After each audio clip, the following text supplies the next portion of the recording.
It's that time again. Weird dream story time! Yay! Okay, first of all, I would like to apologize because I'm doing this, very early in the morning, and, I've had breakfast, so my voice should be okay, but if it still cracks or I still need to cough, I do apologize. So here we go.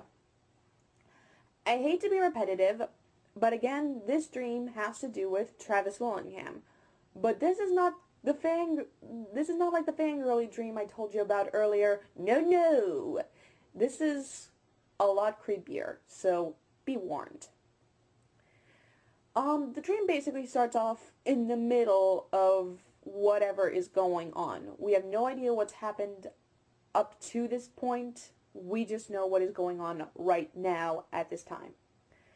I have no idea where I am. I think I'm in the Midwest, but don't quote me.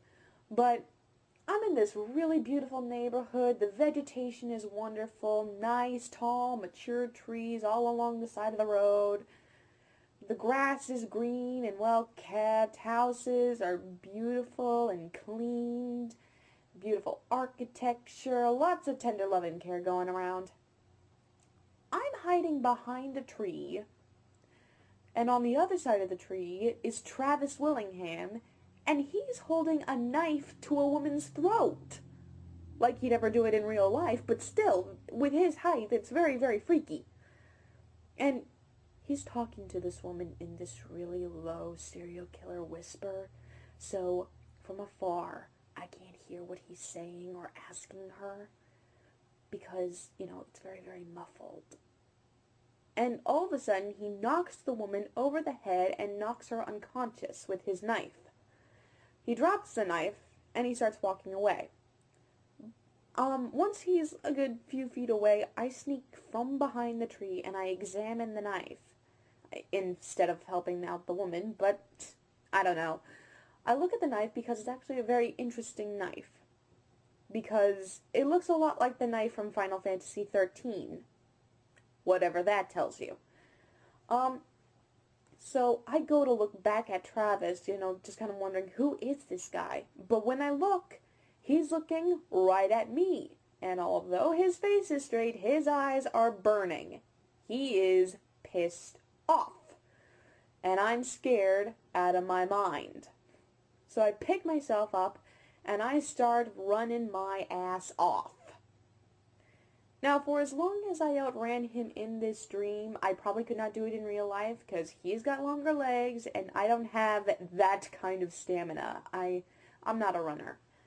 But anyways, I outrun him for, give or take, 3 blocks of this really nice neighborhood, and this dream is totally, it's in movie form, because I'm running in slow motion, and I'm leaping over things in slow motion, and stuff like that.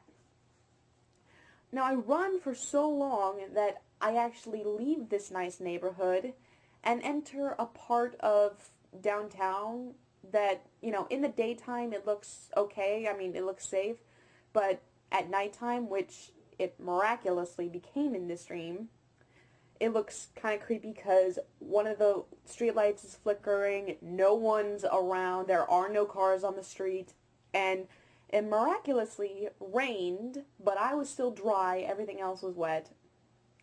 So I get to this downtown area, and I go to the middle of the street because there are no oncoming cars to hit me, and I start resting up a bit because I think I've lost him. But when I go to look back at where I just came from, he comes around the corner and he sees me. So I continue to run across the street. But he crosses the street kind of at a diagonal, so he ends up being right in front of me and stops me in my tracks. I try backing away from him, but A, he's got long legs, B, I'm walking backwards up a hill, and C, I'm exhausted. So he catches back up to me pretty quickly. He grabs my wrist that is holding the knife, and I toss it into the air in an attempt to get it away from him, but he catches it, and he throws me to the ground, and he opens the knife up, and he puts the point right at the corner of my mouth, ready to do the whole Joker Dark Knight thing. And I start begging for mercy, naturally. And he doesn't think that I'm begging him enough, so I beg even harder. I start crying. I'm practically screaming, but no one comes to help me because no one can hear me. And I say the things that you should never say to a possible serial killer. Never say, "I'll do anything." Never do it. But I do. And he kind of backs off of me, and he looks at me skeptically, and he's like, "Anything?" And I sit up, and I look at him, and I nod.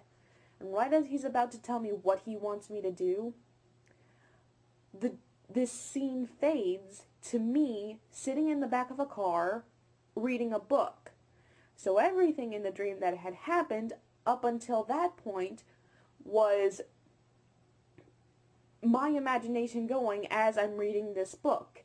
And the villain in the book, to me, sounds like he looks a lot like Travis Willingham. And I'm putting myself in the main character's shoes. That's basically what happened, but when I woke up, it was like, whew, thank God it wasn't real, and thank God he's a nice guy. Thank the Lord. I know you wouldn't do that, Travis, even though I am a ranger. Anyways, that's it for now, guys, and more to come later.